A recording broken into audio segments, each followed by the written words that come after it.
lived in the poorest countries in the world. I mean, literally the poorest. Like, I was in Niger, I was in Mali, I was in Mauritania. I lived in a place in Mauritania where the rich people had all of their possessions in one box, and the poor people didn't have a box. I mean, really. And my own teacher, Marab Tarhaj, may Allah preserve him, he was actually considered relatively wealthy because he had a few cows that were milked every day, and that's where they drank their milk. The milk in Tuemrat is organic milk. It's not pasteurized, homogenized. It's not 1% or 0 fat. It's just right out of the udder. So what I noted about living in the poorest places, and I literally lived in a shanty town. I mean, a complete, like, open sewage. The houses were made out of Chinese tea boxes, literally, that were disassembled from tea boxes, and that's how they made their houses. And I lived with a man, Al-Maqari, from the Masuma clan, in his little hut made out of tea cartons. And these were some of the richest people I have ever known. They were rich in community. They were rich in culture. They were people that could quote the greatest Arabic poetry ever written. Most of them memorized the Quran by heart. And for entertainment, they would discuss grammatical points. These were really rich people. They were not impoverished, unless you want to identify poverty as material poverty. And I'm not really against material poverty, but I'm very much against cultural and spiritual poverty. Because I think what's happening in this country is we are the most culturally and spiritually impoverished nation in the world. The fact that the #1 best-selling novel right now is a pornographic novel of no literary merit, according to the critics that have read it.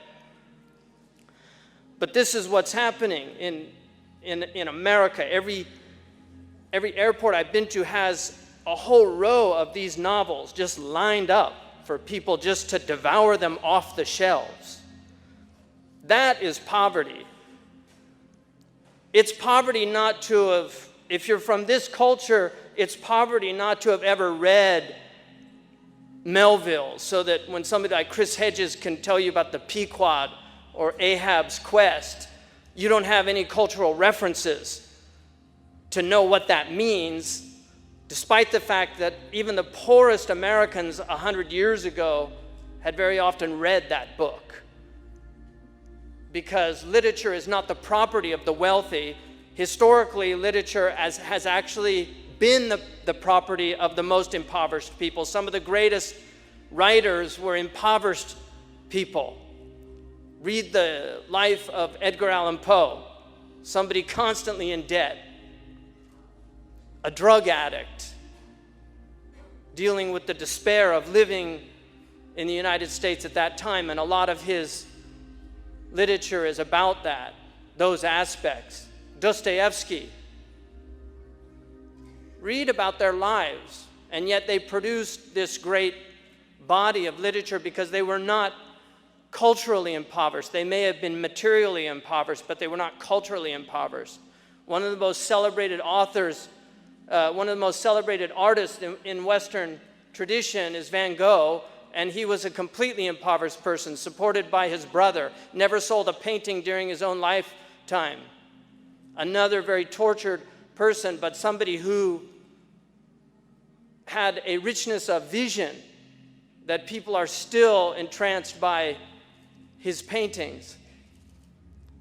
So I think that a lot of what's happening in this country is actually from luxuria. It's actually from, luxuria used to be one of the 7 deadly sins. That's the Latin term for lust, luxuria, gluttony and lust. That we're a surfeited culture. We're too full. There's too much. When people talk about the 99 and the 1%, we're 5% of the world's population, and we're devouring most of the world's natural resources. The average American is in the 5%. The other part of the world is the other 95%. So when we're talking about the 1% and the 99%, some of the people in that 1% are drug dealers in inner cities. Really. So the whole dichotomization, this desire to kind of split the world into good people and evil people, to me is a false dialectic that I think as Muslims we should reject. We should reject it. There are wretched, demonic people amongst the poor, and there are decent, angelic people amongst the wealthy. And the Prophet ﷺ had poor people with him, and he had wealthy people, and without the wealthy people he could not have done what he did for the poor people. But he transformed the motives of the wealthy. He transformed their motives. He didn't create a class warfare. He didn't make the poor people hate the wealthy people or the wealthy people feel contempt for the poor people. No. He gave us a different criterion to judge people. We were talking earlier today about intellectual arrogance, because you see so many people in academia that are filled with intellectual arrogance, a sense of their inherent superiority. Because if you learn even a little bit, you quickly see how far ahead you are from a lot of people out there. And that can lead to a type of contempt, because you have some kind of intellectual training that other people do, because you can work things out quicker than other people can work out, because you know these references and other people don't know these references. But the reality of it is that Islam put a different criterion for excellence than intellectual excellence. It's spiritual excellence. It's being a human being. And that is open to the poorest of the poor and the richest of the rich. And that's what separates people. So that street sweeper, that janitor might have more humanity, ounce per ounce, than that PhD professor at Yale University. He might have better character, more moral integrity. He might be a better father, a better civic member of society. Because the real judge of people in Islam is the judge of character. It's not anything else. The Prophet ﷺ's standard was a standard of character. And he said, in fact, the standard of that standard was how you treat your women. Because he said that a man is judged by how he treats his women. خَيْرُكُمْ خَيْرُكُمْ لِأَهْلِهِ وَأَنَا خَيْرُكُمْ لِأَهْلِي. The best of you are the best to their women folk or their families, and I'm the best of you to my women folk. So he was letting us know right there what the standard of judgment, how you judge a person. Because you've got all these people out there giving all of their declarations and proclamations and telling you what's right and what's wrong, and they go home and they treat their wife like dirt. They treat their children as if they're subjects of Pharaoh. So the whole stratification, if you're talking about good and evil, give me a break. Because it's all the way down. This whole crisis, this global crisis that started here in this country was about greed. It was greed on Main Street and greed on Wall Street. All those people that went in and lied on their applications about how much they were making because they wanted to get that house for they didn't even understand what type of mortgage they were getting. They didn't know that it was going to balloon in a few years. They didn't care. They just saw an opportunity to get some property, and maybe it'll rise in price, and in a few years I'll flip it, pay off my debt, and make some money. It was greed. Greed on Main Street and greed on Wall Street. And that's why Islam doesn't talk about the wealthy and the poor. It talks about character. It talks about the moral character of people and how you transform people. You know, I was asked to talk just about the Islamic economic system in relation to the Western economic system or this modern system of capitalism, you can't even compare the two. There's no comparison. Our system is based on real wealth, a bimetal economy in which money actually has intrinsic value. People say gold doesn't have intrinsic value, then why do people kill for it? And the only reason they kill for paper dollars that don't have intrinsic value is because they think that it has intrinsic value. But all you have to do is put a fire to it and you'll see how valuable it is. You put fire to gold and you'll see how valuable it is, because gold's indestructible. Gold doesn't corrode. Silver doesn't corrode. They don't oxidize. The gold coins that were minted by Caesar, you can go down to a store probably here in Stanford and buy one of them if you have enough money, because it's still around. This whole Dajjalic system, fooling people into thinking that worthless paper has any intrinsic value. Fractional reserve banking. Abraham Lincoln, when he needed to fund the war, he wanted to borrow money. So he asked the bankers, and they told him, well, it's going to be on this interest rate. So he said, to hell with it. In the Constitution, we can print money. So he printed up greenbacks. That's how he paid for the war. They were non-interest greenbacks that were printed by the U.S. government. Then why today are we borrowing money from a private bank and paying them interest, and the interest now represents 25% of the national debt? Because the bankers run the situation. They wrote the laws.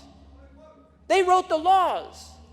And people don't know this because they're no longer educated. And if you want to know why it's getting so bad out there, it's a very plain and simple. Because we have ignorant people. We have an ignorant population.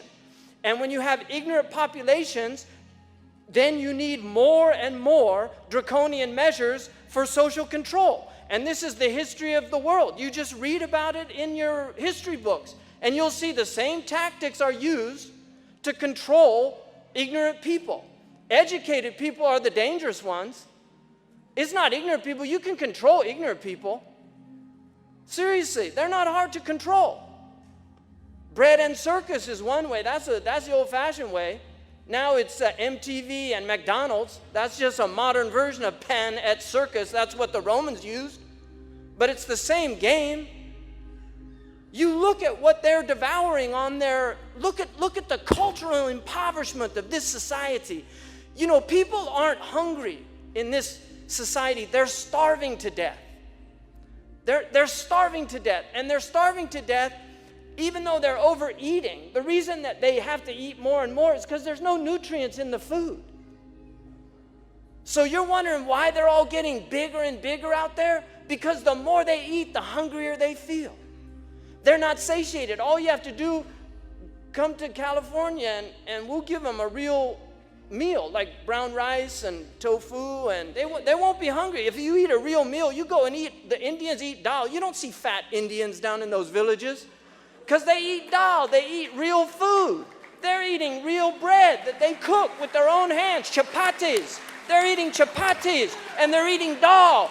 And they have better nutrition than all these people out here. They have better nutrition. But when you go up into that 1%, you know what they're eating? They're eating dal and handmade chapatis. Really, they're eating the same stuff the poorest people are eating in a lot of these countries. Go to Malaysia and you see how poor people eat. They're eating real vegetables that they grew. Pakistanis in this country, I know a lot of you know this. Your grandmothers, when they got here, the first thing they did was went in the backyard and started a garden. They grow their own tomatoes to put in their curries because that's just the way they did it. In this country, you used to have what were called victory gardens in World War II. They told people to grow your own gardens. Now, people don't even know what a vegetable is. The closest thing they get to it is a French fries. Really, or pizza. It's because it's got some red under there. I think that's from a vegetable. See, they don't know what vegetables are. Most kids now in the schools can't identify a lot of the vegetables. They can't. They've actually done these tests, and they don't know what a turnip is, or a Brussels sprout, let alone a collard green. See, some people are old enough to know collard greens, right? Because people went out and picked them because they couldn't afford to go down to the store. People were resourceful. This country was a country of resourceful people. There's all these people looking for jobs. People used to make jobs. They didn't look for jobs. They made jobs. Now, people have been so dumbed down and so convinced that they can't do anything, that only if they get this job, and then they go, and it's all humiliation. Ibn Khaldun said the two most humiliating ways of gaining a livelihood are employment and treasure hunting.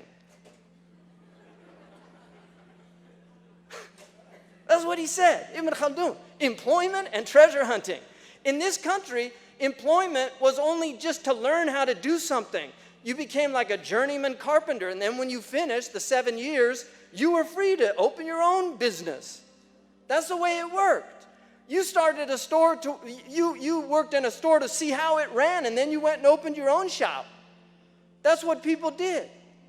My great-grandfather started at the bottom in a newspaper. By his 50s, he owned 3 newspapers. Because that's the way America was. It was about entrepreneurial tradition of people elevating people. Not everybody was in that. That's acknowledged. But even if you look in the black communities in the South, you look what they did, creating their own schools. Lawyers came out of those schools. Some of the best schools now, today, are still out of those schools. You look at people like Du Bois. Look at the level of education that they had. You know, read what his books are considered classics today. So there were people even from the most oppressed communities that still rose above those circumstances and empowered other people to do the same. The Islamic economic system is based on justice.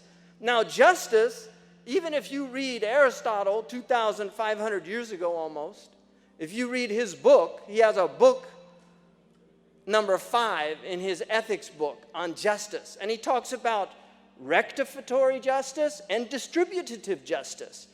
The idea that you have to have some justice in distribution. You know what these people say in this? Redistribution of wealth, that's socialism, that's communism. That's socialism and communism when it goes to the poor people, but when it goes to the rich people, it's called a bailout. That's just redistribution of wealth. It's just going the other way. And this is the type of Orwellian culture that we are in. But people haven't read Orwell, so how do they know? If you don't know Orwell, you're not going to know how to use the adjective Orwellian. And if somebody uses it, you don't know what they're talking about. Orwellian, is that like Orson Welles? You know, if they know Orson Welles, because even good films they don't know about anymore, like Citizen Kane, right? Seriously, people don't know that. Now they know about like Dumb and Dumber. You know? Seriously. I mean, I saw a really, interesting statement about, just the popular culture and how they take, how they humiliate these young black artists by getting black males to wear female clothes. There was an interview with Oprah Winfrey that Dave Chappelle had. And he said one day he went into his dressing room, and they had a dress on the chair, and the writer came in and said, Dave, we've got a great part for you. We want you to put on this dress. You're going to be a prostitute. Ha ha ha, isn't that funny, Dave? And he said, I'm not cool with that. Because in the end, whatever you say about Dave Chappelle, he's a Muslim, he's got limits, right, of where he's going to go. And he said, I'm not putting on a dress. And come on, all the greats have done it. And he said, well, then it's hackneyed. Why should I do it if all the greats have done it? And then in this clip, they showed all of these films where they had these really strong black men dressed in dresses, humiliating them. What is that about? Why does Hollywood have to humiliate people? What is that about? All of these people that they really squelch down. They end up drug addicts and meltdowns. They kill themselves. Really, having all these meltdowns. What is that? What kind of culture is that? That's what they do to their most creative people. Drive them to drug addiction and to public meltdowns. That's impoverishment. These are poor people. And if you don't have compassion for poor people, you don't have any compassion. But I'm saying they're all impoverished.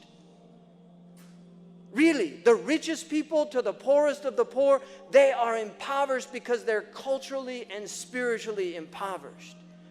And that is the poverty that we should be united against. But if the Muslims are going to participate in it, if we're going to degrade our religion and turn our art forms into pale imitations of their art forms, if that's what we have to offer, we don't have the richness of tradition. Looking back into the past, what did they do? What did they do that can inspire us today to do it in our own way?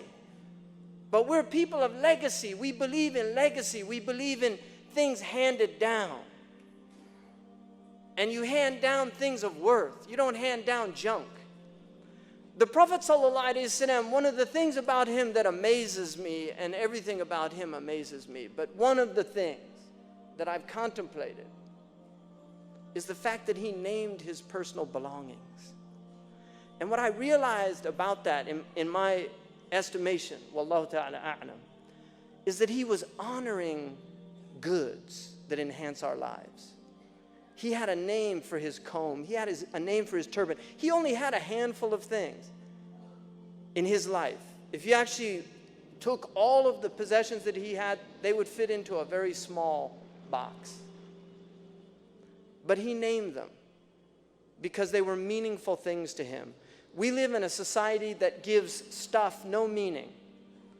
It's not only nameless, it's discarded as fast as people buy it. We have engineered obsolescence. Things aren't built to last. If you want an idea, because I'll be your first customer. I have an idea, like I want a shop called Till Death Do Us Part. Things for people that want things that last. Because when I was a kid, if you bought something, it lasted. I used to brush leaves because my grandfather had a cattle ranch and we had to go up, and he would always put us to work because he was old school, and that's what he thought you should do to kids. Because they put him to work when he was 6 years old. He was selling bubble gum on Market Street in San Francisco, California in 1899. So that was what he would do. So we'd be just pushing brooms, and there'd always be a treat at the end. We could go ride a horse or something. But the brooms that I was pushing when I was 5 years old, they were the same brooms I was pushing when I was 15. Because they were built to last. Now you go and you buy a broom and you sweep your sidewalk 3 times and it's broken. And then they tell you, well, it's cheaper to just buy a new one. That's what they tell you now. It's just cheaper to buy a new one. We have to reject this whole culture of consumption. We have to reject it. The Islamic tradition, if you look now, the wealth in this country, 40% of the wealth is not an economy of goods and services. That is the old American economy. It was an economy of goods and services. You produced things, you sold things, or you did things for people. Like you hired a carpenter, and he would do something for you, or your mechanic. So goods and services. Now it's financial instruments. It's making money off of money. This is the economy of America. And it's an economy that takes wealth away from the middle people and increasingly to the upper echelons. There's a Wall Street Journal op-ed writer who's been covering the wealthiest people. He wrote a book called Richistan. Richistan, like Pakistan, but it's where rich people live. There's some rich people in Pakistan, trust me. Because if you want to talk about wealth moving up, right? But he wrote a book called Richistan, and what he shows in that book, he had lower Richistan, middle Richistan, and upper Richistan. And then in upper Richistan, he had a town called Billionaireville. a population of 1,230 people.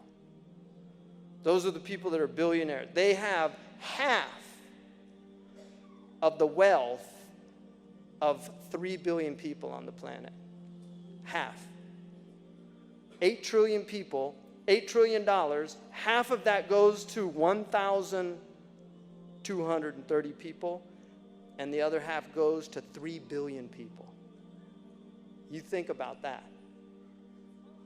The inequity that exists today on this planet, and we're part of it. And I'm going to just tell you a few things, and I'll close out with this.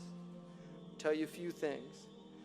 One, historically, the Muslims had something in that, you know, when a merchant comes into town, you don't have to ask where they got their goods from. This is what the fuqaha taught, you know, that there's bara'a and asliya, and if it's a halal thing to purchase, you don't, لا تسألوا عن أشياء تبدى لكم تسؤكم. Don't ask about things if you find out it's, you know. So if somebody comes in, he's a merchant, you don't ask where he got it. You can buy it if it's halal. That's traditionally how they viewed it. I think in societies where most wealth acquisition was relatively just, that's fine. I personally don't agree with that opinion today for things that we know about and that we're able to do something about. And the single most important thing, I think, to deal with the impoverished conditions that we're living in this country is to begin to empower people to take back their communities. We have to make our own clothes, stop buying clothes that were made in sweatshops. We have to, really, this is what we have to do. We have to reestablish family as the central, most important unit of a society, because Islam is about preservation of family. It's one of the 6 fundamentals. Preservation of family. If you look now in the inner cities at the disintegration of the family, because if you take the father out of fatherhood, if you take the father out of motherhood, if you take the brother out of brotherhood and the sister out of sisterhood, what do you have left? You have the hood. That's all you've got left. That's it. And people cannot survive in those conditions. They will die. Camden, New Jersey, Chris Hedges wrote a whole section on his book, The Empire of Illusion, about that town. They're going to dismantle the police force in Camden. They don't have money, so they're just going to regionalize it. Highest crime rate in America. Just leave the poor people there. There's children on the streets. Doesn't matter. Because these are throwaway people. What has to happen, and the Muslims, and I'm going to chastise here the immigrant community. I really believe that the immigrant community made an ethical mistake as well as a strategic mistake in not seriously taking the existing indigenous Muslim communities that you find in the inner cities to heart and recognizing that they had a moral obligation to help them build community centers, to help them build their mosques. It is a disgrace when Siraj Wahaj, Imam Siraj, went all over this country building mosques for the entire Muslim community, mostly immigrant community, and he couldn't find the money to build a beautiful center in Brooklyn. That's a disgrace to this community. Because as far as I'm concerned, the single most important community for the Muslims in the United States of America is in the inner cities. It is the single most important. And I'm not saying this gratuitously. I'm saying this from my heart. It's the opinion of Dr. Khalid Blankenship, who I consider one of the most brilliant Muslim scholars that we have, not just in the United States, but on the globe. And he has said that to me many times. So we have to be real about helping these communities. We want to get the best and the brightest, give them scholarships so that they can give back. We don't want the migration up, right? This is what happened with the black middle class and upper middle class. They just moved up and they didn't pick anybody else up with them. And now they're completely alienated and you have completely separate African American communities in the United States that can't relate to each other. Right? And the situation is so bad in places like East Oakland. Really, it's so bad. And it's right next door. It's right next door. We're seeing social disintegration, and we have a moral responsibility as a Muslim community.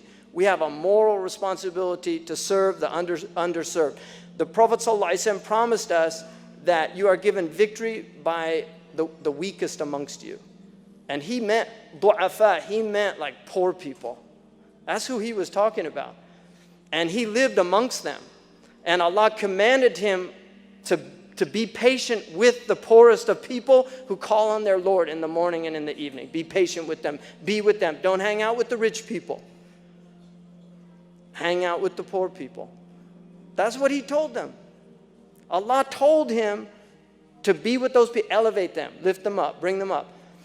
We need to dignify poverty in this country, because poverty in this country is a blemish. It's like something's wrong with you. You're like a moral leper.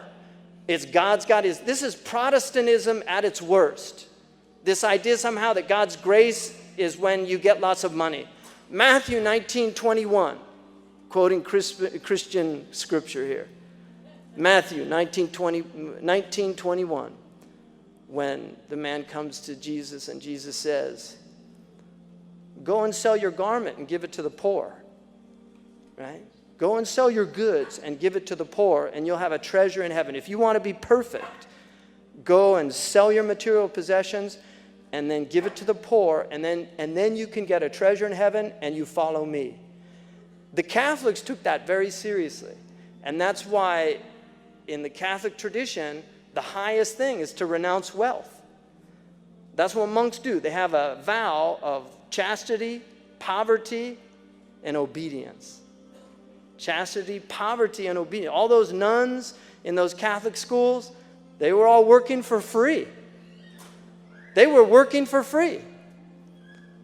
The Prophet ﷺ chose poverty over wealth. He was given a choice to be a slave prophet or a king prophet, and he chose to be a slave prophet. He lowered his standard of living so that other standards could be raised up.